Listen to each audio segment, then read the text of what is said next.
Welcome, everyone. One of the best ways to prepare for the IELTS speaking test is to see it in action. That's exactly what we're doing today with this complete mock test from Spinta. As you listen, think about what the candidate does well and where they could improve. Afterwards, we'll compare notes with a full performance breakdown. Let's begin. Good afternoon. Can you tell me your full name, please? Good afternoon. My name is Daniel Thompson. I grew up in a small town near Bristol, but I moved to London for work about 6 years ago, and I have been lived here since then. I have lived here for 6 years, and I like the mix of culture and opportunities. Do you work, or are you a student now? I work full-time as a project manager for a small tech company. I manage a team of 6 people, and my role involves planning, client meetings, and a lot of coordination. I find it challenging, but rewarding, and it gives me chance to learn new skills every week. What do you enjoy most about your job? What I enjoy most is solving problems and seeing a plan come together. I like the collaboration aspect, and when a project succeeds, it gives a real sense of achievement. Sometimes the deadlines are stressful, but overall it suits my personality, because I like organizing and leading small teams. What do you usually do in your free time? In my free time, I like to play guitar, and I go to a local music group on weekends. I'm very interested about music, and I also try to read a lot, mostly non-fiction and biographies. I spend time with friends, and occasionally I go running in the park to clear my head. Why do you enjoy that hobby so much compared to others? Playing music helps me express things that are hard to say in words, and it relaxes me after a busy week.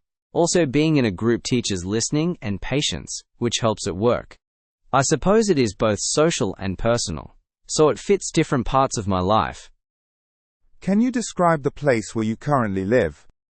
I live in a 2-bedroom flat near the city centre. It's not very large, but it has good light and a small balcony. The building is older but well maintained, and there are lots of cafes and shops nearby. The neighborhood is lively, but quiet enough to sleep well. Would you like to live somewhere else in future? Maybe in the future I would like a house in a quieter area, perhaps near a coast. I love city life, but I think later I may prefer more space and nature. If my family situation changes, I would definitely consider moving somewhere with a garden and better schools for children. Now I'd like you to describe a memorable trip you took. Please include where you went, who you went with, and why it was memorable. You have 1 minute to prepare, and then speak for about 2 minutes. Last year I went to the Scottish Highlands with 2 friends, and it was one of the most memorable trips I've had. We drove up from Edinburgh, stopping in small villages, and we spent most days hiking and exploring lochs. One day the weather changed suddenly, and we found ourselves in thick fog, but we still reached a viewpoint, and the view cleared for a few minutes, which felt unreal. The trip felt special, because it was simple, with no rigid schedule, just good company and fresh air. I learned how to navigate with a map, rather than relying entirely on apps, which was satisfying. Also, one evening we camped near a quiet loch and spent hours talking about work and life, which brought us closer as friends. If I would have known about that particular walking route earlier, I might have planned differently, but the spontaneity made it better. Overall, the mixture of nature, friendship, and low-tech living made it unforgettable, and I still look at the photos and remember how peaceful it was. How long did that trip last? It was 5 days in total, which was enough to explore a few areas without feeling rushed. We returned feeling refreshed, and with new ideas for future trips, maybe adding more remote islands next time. Let's move on to some questions about travel in general. Do you think more people will travel internationally in the future? Yes, I think international travel will continue to grow because people are curious and connections are easier now. Technology and cheaper flights make it more accessible, but there may be environmental concerns that slow growth. Governments and companies might invest in sustainable travel options, which could change how people plan trips in the future. What are the advantages of tourists staying in local neighborhoods? Staying in local neighborhoods gives tourists a more authentic experience and helps local businesses. It spreads economic benefit away from central tourist sites, and encourages cultural exchange. It can also reduce pressure on overcrowded attractions, though it requires good infrastructure and respect from visitors to avoid causing disruption in communities. Do you think technology has changed the way people travel? Absolutely. Technology makes planning and navigation simpler and allows travelers to discover hidden places quickly. However, sometimes it makes travel less exploratory because people rely on reviews and popular sites. There is a trade-off between convenience and discovery. I try to use apps as tools rather than guides to keep some spontaneity. What can be done to reduce negative impacts of tourism on local cultures? Education is key, both for tourists and host communities.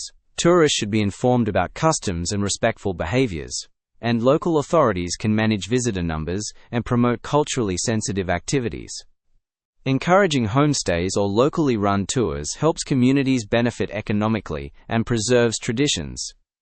Policy and awareness together can reduce negative impacts. Is it better to travel alone or with others in your view?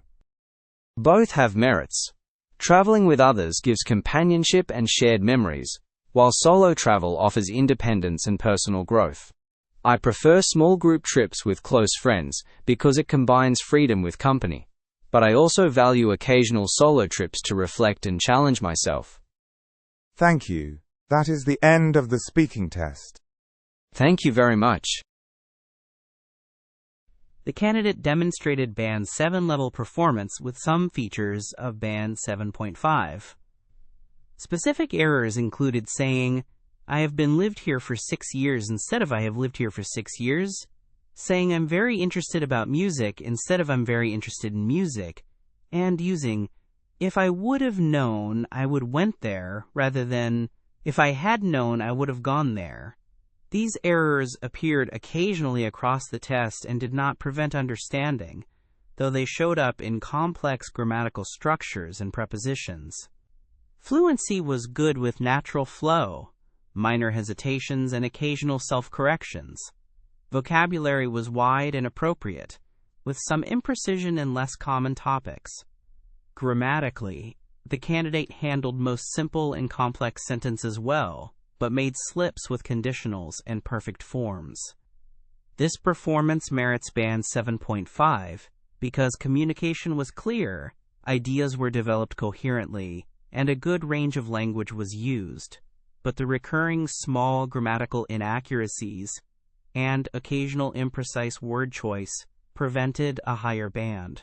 To reach Band 8, the candidate should eliminate the conditional and tense errors, refine preposition use, and aim for consistently precise vocabulary. Thank you for practicing with this IELTS speaking mock test. Visit Spinta for more comprehensive mock tests and personalized feedback to boost your IELTS score.